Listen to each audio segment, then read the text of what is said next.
안녕하십니까. 흉부외과 전문의 송영주입니다. 오늘은 소아 청소년의 하지정맥류에 대해서 같이 얘기를 해보려고 합니다. 하지정맥류는 나이가 들을수록 유병률이 높아지는 병이기 때문에 어른들의 병, 성인의 병이라고 생각하기 쉽지만 의외로 초등학생부터 중고등학생까지도 하지정맥류를 의심해서 부모님과 함께 병원에 방문하는 일들이 있습니다. 육안으로 혈관이 구불구불하게 튀어나와 보여서 오시기도 하고요. 혈관은 보이지 않지만 다리가 무겁고 붓는다, 종아리가 아프다 이런 증상으로 오기도 합니다. 이런 소아청소년의 하지정맥류는 흔한 케이스는 아니다 보니까요. 정보가 많이 부족할 수밖에 없어요. 이건 병에 대해서 알려고 하는 환자분들도 그렇겠지만 이 병을 치료하는 의사 입장에서도 소아청소년의 만성정맥질환에 대한 연구가 많지 않고 어떤 가이드라인도 확실하게 나와 있지 않기 때문에 치료할 때 어려움이 있습니다. 소아청소년의 정맥질환의 경우 성인을 진료할 때와는 다르게 여러 가지 생각해 봐야 할 점들이 있습니다. 첫 번째는요, 소아청소년도 성인과 동일한 기준으로 검사를 진행하고 병을 진단 내릴 수 있을까 하는 것이고요. 두 번째로는 병을 치료할 때도 성인을 치료하는 것과 동일하게 치료를 해도 되는가, 또 치료는 언제 해야 되는 것일까 하는 게 어려운 문제입니다. 성인의 경우에는 하지정맥류나 만성정맥질환에 대한 여러 연구들이 많이 되어 있어요. 지금까지 정말 많은 논문들이 나와 있거든요. 그렇기 때문에 질병의 진행과 예후, 치료 방향이 비교적 많은 논의가 되어서 가이드라인으로 문서화가 되어 있어요. 그래서 보통 성인의 만성정맥질환의 치료에 대해서는 가이드라인을 참고할 수도 있고 여러 문헌과 케이스를 보면서 환자의 치료 방향을 결정할 수가 있는데, 소아청소년의 경우에는요, 하지정맥류의 유병률이 높지 않고 검사나 치료의 케이스도 많지가 않다 보니까 충분한 연구와 논의가 이루어지지 못하고 있습니다. 그래서 아직까지는 소아청소년의 하지정맥류의 진단, 치료에 대해서는 성인의 기준을 따르고 있는 게 현실입니다. 만약에 소아청소년이 육안으로 명확히 보이는 하지정맥류 또는 하지정맥류를 의심하는 증상이 있어서 병원에 왔다,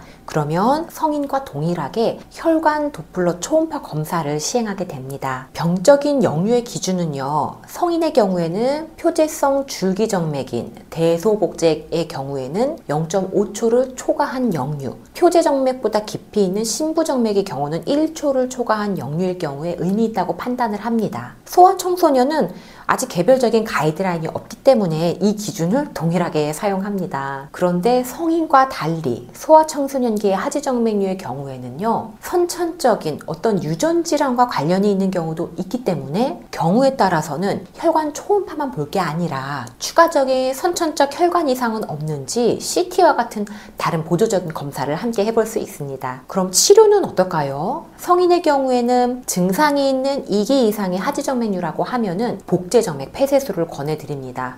여기서 2기라고 하면은요, 혈관이 3mm 이상으로 확장돼서 꼬불꼬불하게 보이는 경우를 얘기를 해요. 무증상이고 육안으로도 모세혈관 확장증이나 망상정맥만 보이는 경우, 그러니까 아주 얇은 혈관만 보이는 경우, 즉 무증상의 1기 환자라면 경과관찰을 권해드리고요. 출혈이나 통증, 다른 증상이 있다, 이런 1기 환자분들의 경우에는 표재정맥의 부전이 동반되었다라고 한다면 복제정맥 폐쇄술을 고려해 볼 수 있어요. 좀 간단히 말을 하자면요, 2기 이상 됐다, 혈관 보인다, 수술하시는 게 좋고요. 1기다, 혈관이 크게 안 보인다, 근데 증상이 없어, 그럼 관찰. 증상이 있어, 그러면 수술도 고려할 수 있다 라고 말할 수 있겠습니다. 여기서 제가 수술이라고 말은 했는데요, 이 수술이 막 칼로 째가지고 뭐 꺼내는 발거술이나 혈관 절제술 이것만 얘기하는 건 아니고요. 레이저, 고주파 같은 열을 가하는 폐색술, 베나실, 클라리베인, 모카 등의 비열 폐색술도 포함하는 것입니다. 소아청소년의 경우에도 증상이 있는 2기 이상의 하지정맥류는 복제정맥 폐쇄술을 시행해 볼 수 있는데요. 소아청소년의 경우는 다른 정맥 이상은 없는지,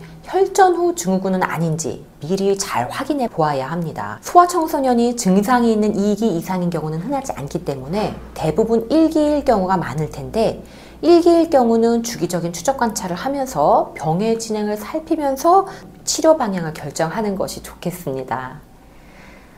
그런데 여기서 한 가지 참고할 논문이 있어요. 2018년도에 나온 논문인데요.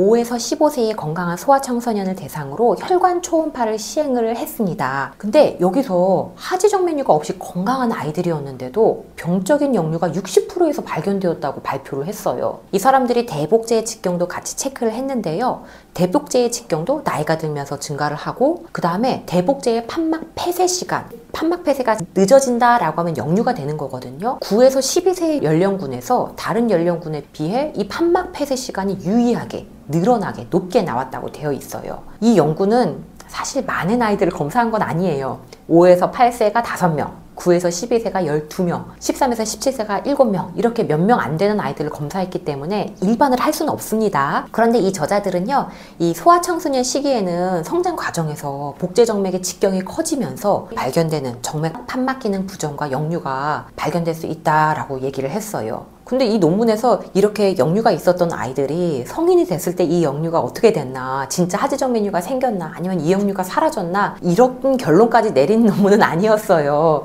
그렇기 때문에 이 논문을 가지고 어떤 결론을 성급하게 내릴 수는 없습니다. 하지만 성장 과정에서 무증상의 판막 역류가 생길 수 있다는 가능성을 좀 열어두고 소아청소년기의 역류 결과를요, 성급하게 결론 내리지 말고요, 꾸준한 추적 관찰을 하면서 치료 방향을 결정하는 것이 좋다고 생각합니다. 혈관이 튀어나온 2기 이상의 하지정맥류의 경우에도 이 소아청소년은 수술을 결정하기에 앞서서 성인과 다르게 체크해야 될 것이 있다고 아까 말씀을 드렸죠. 성인의 경우는 하지정맥류의 발병 요인이 비만이나 오래 서 있는 직업이나 성멸에 따른 호르몬 노출 등 이런 환경적인 요인이 좀 많겠지만, 소아청소년기의 하지정맥류는 이런 환경적인 요인보다는 유전적인 요인이나 또는 다른 것으로 인한 2차적으로 하지정맥류가 생기는 경우가 많기 때문에 수술하기 전에 선천적, 유전적 이상으로 추가적인 다른 혈관 이상은 없는지, 또는 혈전 후 증후군으로 생긴 하지정맥류는 아닌지. 여기서 혈전 후 증후군이라는 거는요, 심부정맥의 혈전이 막히면서 2차적으로 하지정맥류가 생긴 경우를 말하거든요. 이런 이상은 없는지 미리 확인을 하고 수술을 결정해야 됩니다. 그러니까 좀 신중하게 수술을 결정해야 된다는 거죠. 오늘은 소아청소년기의 하지정맥류의 진단과 치료에 대한 내용을 간단히 다뤄봤는데요. 소아청소년기의 하지정맥류는 성인과 다르게 감별 진단을 해야 되는 병도 많고 성장 과정에 있다 보니까 고려해야 할 사항도 많기 때문에 성인보다 신중하게 결정하고 치료해야 되겠습니다. 오늘은 일단 여기까지 얘기를 하고요. 다음에 또 다른 영상으로 찾아오겠습니다. 감사합니다.